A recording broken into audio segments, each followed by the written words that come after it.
Bonjour tout le monde, j'espère que tout le monde va bien. Donc, les unités de mesure, là, le tableau des unités de mesure, c'est quelque chose que vous avez vu dès les notions du primaire, à peu près en troisième année du primaire, vous avez commencé à voir ça. Alors là, on va refaire un petit retour sur le tableau des unités de mesure parce qu'on doit l'utiliser également au secondaire lorsqu'on va travailler entre autres dans le calcul de l'aire de figure plane. Donc, alors l'unité principale, c'est le mètre. Ensuite, on a avec des préfixes, on a le décimètre qui est symbolisé par DM. On a le centimètre qui est donc centi avec le mot mètre, donc c'est CM. On a le millimètre.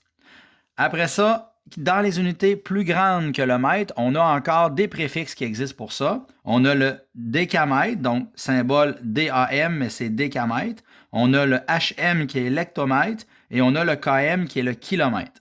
Et là, comme on a vu, puisqu'on est dans un système international, c'est-à-dire un système qui est en base 10, alors on voit que pour passer de mètre à décimètre à centimètre, quand je vais vers la droite, je fais des fois 10, puis quand je vais vers la gauche, je fais des divisions par 10.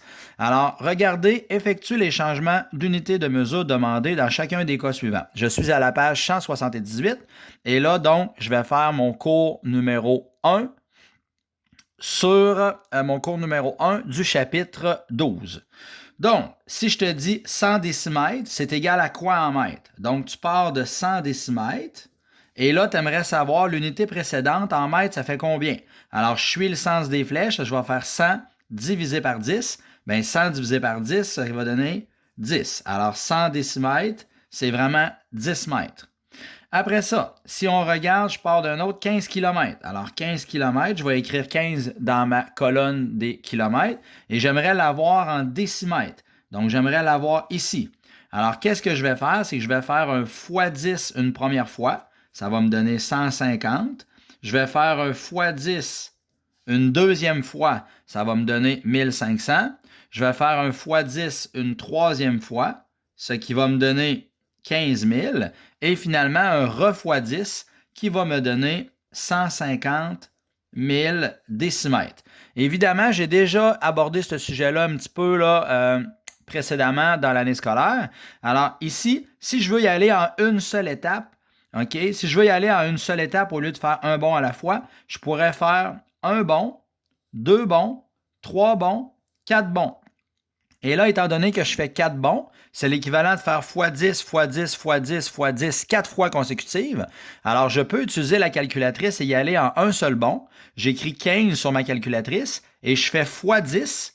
Et là, j'utilise le petit bouton exposant sur la calculatrice. Je vous avais tout montré c'est quoi le petit bouton exposant. C'est ce petit bouton-là qui s'appelle Y à la X, Y exposant X, comme ça, que je pointe. Il y a certaines calculatrices que c'est un petit chapeau. Il y en a d'autres que c'est X exposant un carré pour préciser de quel exposant il s'agit. Alors, il y a plusieurs façons. Moi, ici, avec ma calculatrice, je vais donc faire 15 multiplié par 10 exposant 4. Pourquoi exposant 4? Parce que je fais un bon, deux bons, trois bons et quatre bons. Et directement, je vais obtenir 150 000 décimètres. Si je fais un autre exemple, alors j'ai 5 mètres, donc je suis dans la colonne des mètres, 5 mètres, et je veux aller en millimètres. Alors je vais faire x10 une fois, x10 deux fois, x10 trois fois. Alors si je veux y aller en une seule étape, je vais faire 5 x 10 exposant 3 avec mon bouton de la calculatrice Y exposant X, et là ça va me donner automatiquement 5000 millimètres. Et si j'en fais un dernier, alors supposons que je suis dans la colonne des hectomètres. Alors, je suis à 0,4 hectomètres ici et j'aimerais l'avoir en mètres. Si j'aimerais l'avoir en mètres, alors je vais faire une fois une multiplication par 10, une deuxième fois une multiplication par 10. Alors, faites attention, le x 10, ce n'est pas égal à x 20. Qu'est-ce que je dois faire? J'écris 0,4 sur la calculatrice et je fais x 10 exposant 2. Pourquoi exposant 2? En exposant 2, parce que je me trouve à faire deux bons. Alors, ça va me donner à ce moment-là 40 mètres.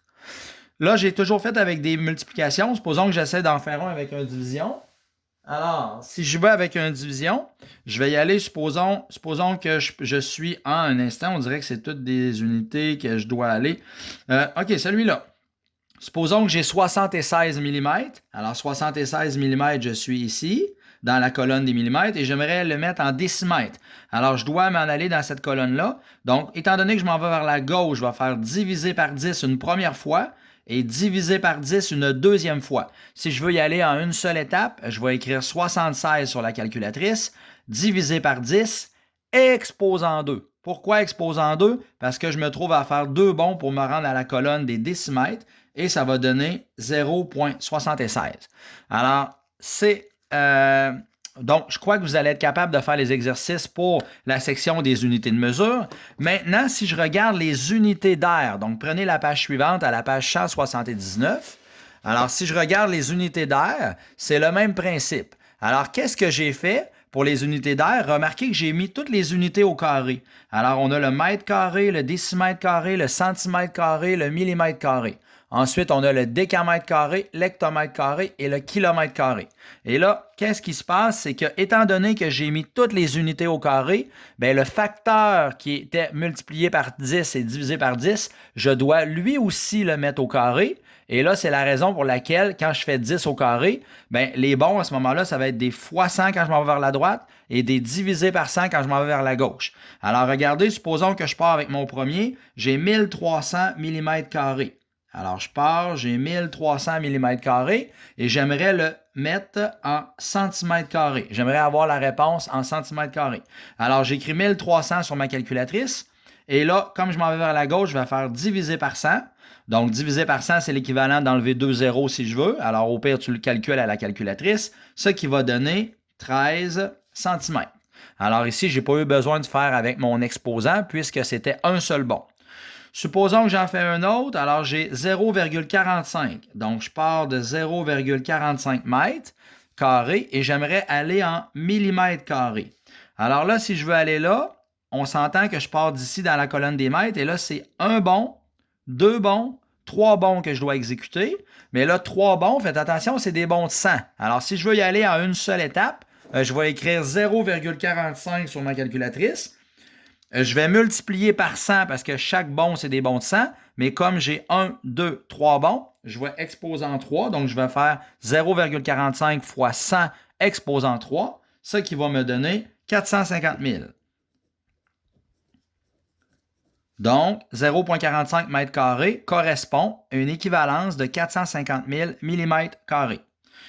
Et donc, je peux en faire un dernier avec la division. J'ai 720 000. Alors, je vais partir d'ici. J'ai 720 000 décimètres carrés. J'aimerais l'avoir en kilomètres carrés.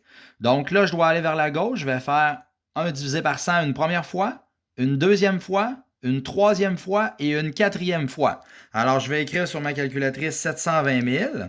Et là, je vais diviser par 100.